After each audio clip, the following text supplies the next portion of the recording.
નમસ્કાર વિદ્યાર્થી મિત્રો, બી સેમેસ્ટર 3 સબ્જેક્ટ ઇટીસી. વિદ્યાર્થી મિત્રો, અહીં આપણું પેપર સોલ્યુશન વિન્ટર 2022 કન્ટિન્યુ છે. ચેપ્ટર સેકન્ડમાંથી એક ક્વેશ્ચન પૂછાયેલો છે. ક્વેશ્ચન 2 નો A. Suppose you are a soft skill trainer, you have to talk about how to write minutes of the meeting to the trainees. What guidelines will you provide to trainees regarding it? હવે વિદ્યાર્થી મિત્રો, તમને અહીં question માત્ર minutes of મીટિંગની ગાઈડલાઇનનો પૂછાયેલો છે. તમને થોડો question change કરીને પૂછ્યો છે, પણ અહીં તમારે આન્સર લખવાનો છે guideline of minutes of meeting.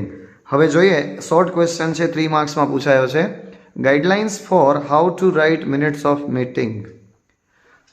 First point છે એનો, always write minutes of meeting after the completion of meeting. આ મેઇન પોઈન્ટ છે. જ્યારે મીટિંગ પૂરી થઈ જાય એના પછી જ મિનિટ્સ ઓફ મીટિંગ લખાય. Must be written after conducting meeting. અને એ ક્યારે આપણે મિનિટ્સ ઓફ મીટિંગ લખીએ કે જ્યારે મીટિંગ્સ પૂરી થઈ ગઈ છે ત્યાર પછી. સેકન્ડ પોઈન્ટ છે, minutes is the points which was discussed in the meeting. હવે જે મિન્યુટ્સ આપણે લખ્યા છે એ મિન્યુટ્સ શું છે? તો કે એ એવા પોઈન્ટ છે જે મીટિંગની અંદર ડિસ્કસ કરવામાં આવ્યા હતા.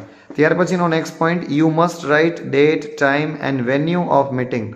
જ્યારે પણ મીટિંગ કન્ડક્ટ થઈ હોય એની તારીખ, સમય અને સ્થળ એ તમારે મિનિટ્સ ઓફ મીટિંગમાં લખવાના હોય. ત્યાર પછીનો પોઈન્ટ છે, it must have name of all participants. મીટિંગની અંદર જ્યારે મિનિટ્સ ઓફ મીટિંગ લખતા હોઈએ ત્યારે જે મીટિંગ અટેન્ડ કરનાર જે વ્યક્તિઓ છે ને એમના બધાના નામ એમાં લખાવા જોઈએ. ત્યાર પછી છે, before sharing the minutes get it verified. તમે જ્યારે આ મિનિટ્સ શેર કરો છો, જે લોકો પાસે તમે શેર કરવાના છો એના પહેલાં તમારે એ વેરીફાઈ કરી લેવા પડે, તમારે ચેક કરી લેવા પડે.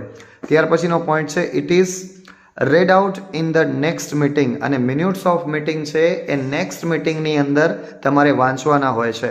ત્યાર પછીનો પોઈન્ટ છે, it is duly signed by the chairperson of the meeting. અને મિનિટ્સ ઓફ મીટિંગ છે એ જે મેઇન મુખ્ય વ્યક્તિ છે, ચેરપર્સન છે, જે મીટિંગના ચેરમેન છે, એની સાઇન તમારે એમાં કરાવવી પડે. You must write it in suitable format. અને તમારે એ સુટેબલ ફોર્મેટમાં એ લખવાનું થાય. તો વિદ્યાર્થી મિત્રો, આ એક શોર્ટ ક્વેશ્ચન છે, અલગ રીતે પૂછી શકાય છે, પણ સિમ્પલ ક્વેશ્ચન છે. આનો આન્સર તમને શોર્ટમાં પૂછાય ત્યારે, શોર્ટ ક્વેશ્ચનમાં પૂછાય ત્યારે સારામાં સારી રીતે તમે લખી શકો. વિદ્યાર્થી મિત્રો, આ ચેનલને ખાસ સબસ્ક્રાઇબ કરો અને તમારા તમામ મિત્રો સુધી પહોંચાડો એવી અપેક્ષા સાથે ધન્યવાદ.